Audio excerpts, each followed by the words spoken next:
Biarlah kita boleh berdoa.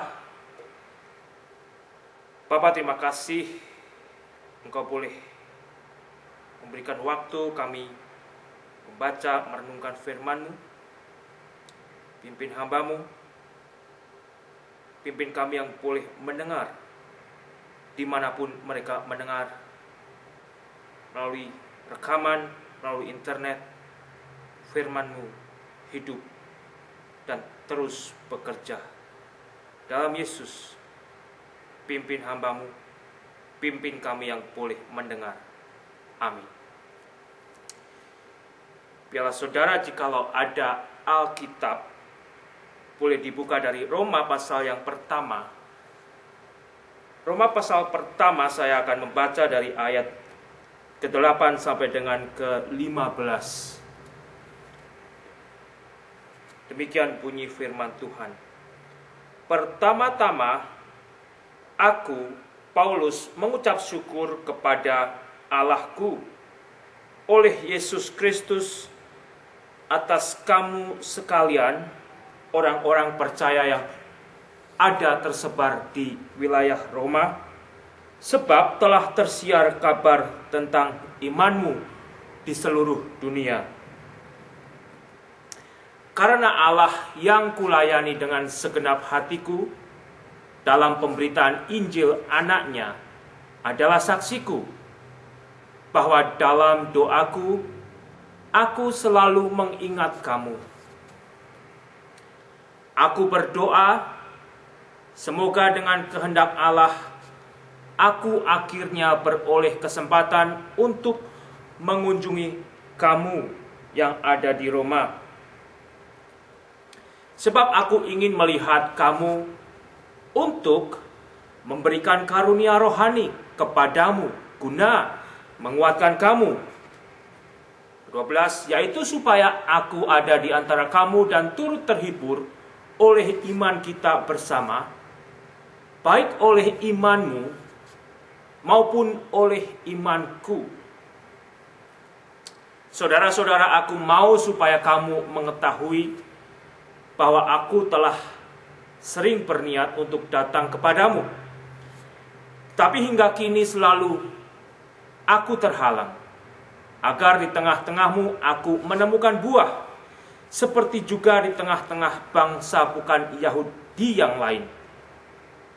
Aku berhutang baik kepada orang Yunani maupun kepada orang bukan Yunani, baik kepada orang terpelajar maupun kepada orang tidak terpelajar.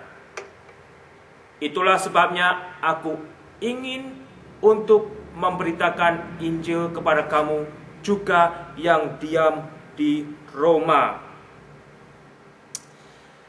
Tentunya berbahagialah kita yang boleh membaca, mengikuti apa yang menjadi bagian daripada firman Tuhan melalui Rasul Paulus, yang mana kalau secara perikop kita boleh melihat ada satu bagian tentang kerinduan Rasul Paulus untuk bertemu dengan mereka yang ada di Roma, orang-orang percaya, orang-orang yang mana kalau kita perhatikan di ayat yang ke-8,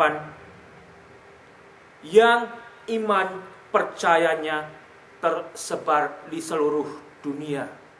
Disitulah Rasul Paulus boleh mengucap syukur kepada Allahnya oleh Yesus Kristus.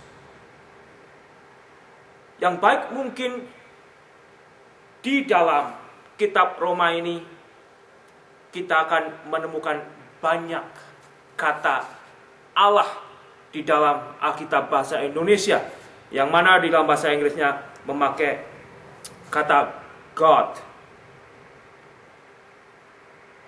Saudara, tentunya di sini jikalau Rasul Paulus mengucap syukur kepada Allahnya, yang mana secara sejarah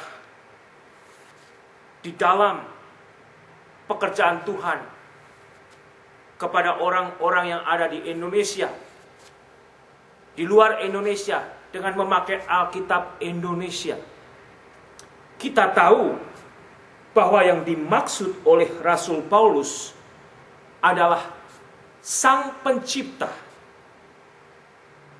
Allah Paulus adalah Sang Pencipta. Yang mungkin sebagian orang atau kelompok lebih cenderung memakai kata Yehova. Tetapi dialah dengan satu kesederhanaan yang jelas adalah Allah Abraham, Allah Ishak, Allah Yakub, dan Allah juga yang berbicara kepada Musa.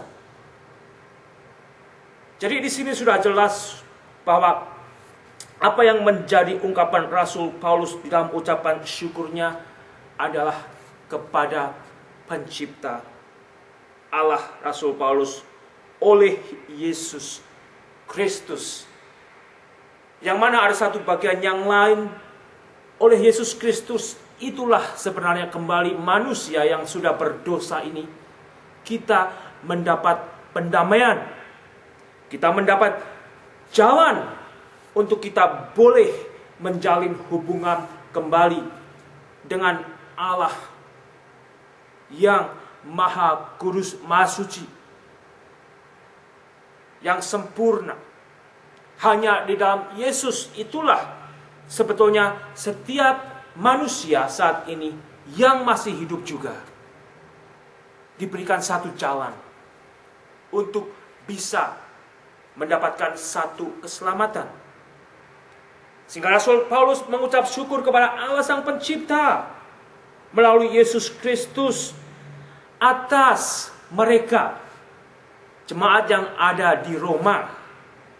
Karena kembali jemaat orang percaya, orang Kristen adalah milik Kristus Yesus. Bukan milik pendeta, bukan milik seseorang yang dipakai Tuhan untuk membawa berita Injil.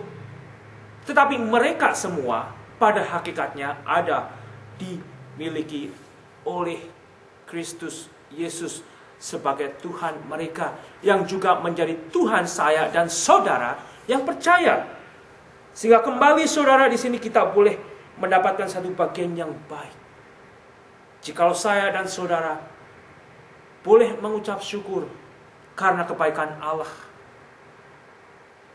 Karena kebaikan Allah yang boleh memakai seseorang, bukan karena kemampuan seseorang yang boleh membawa manusia-manusia lain itu datang kepada Kristus.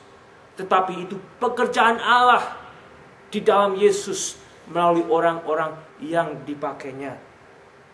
Sehingga dari sinilah Rasul Paulus boleh mengucap syukur ketika dia mendengar tentang ada satu kehidupan iman yang bukan hanya di dalam pengetahuan, tetapi yang membawa dampak kehidupan yang bisa disaksikan, yang bisa dilihat perbedaannya di dalam Kristus Yesus. Mungkinkah saat ini saya dan saudara juga boleh diingatkan bagaimana sebetulnya kehidupan iman saya, kehidupan iman saudara, bahkan kehidupan iman orang Kristen Indonesia dalam kelompok yang menyeluruh. Adakah kelompok Kristen Indonesia juga? Mungkin saat ini yang ada di wilayah Los Angeles, San Bernardino boleh menjadi kesaksian yang baik,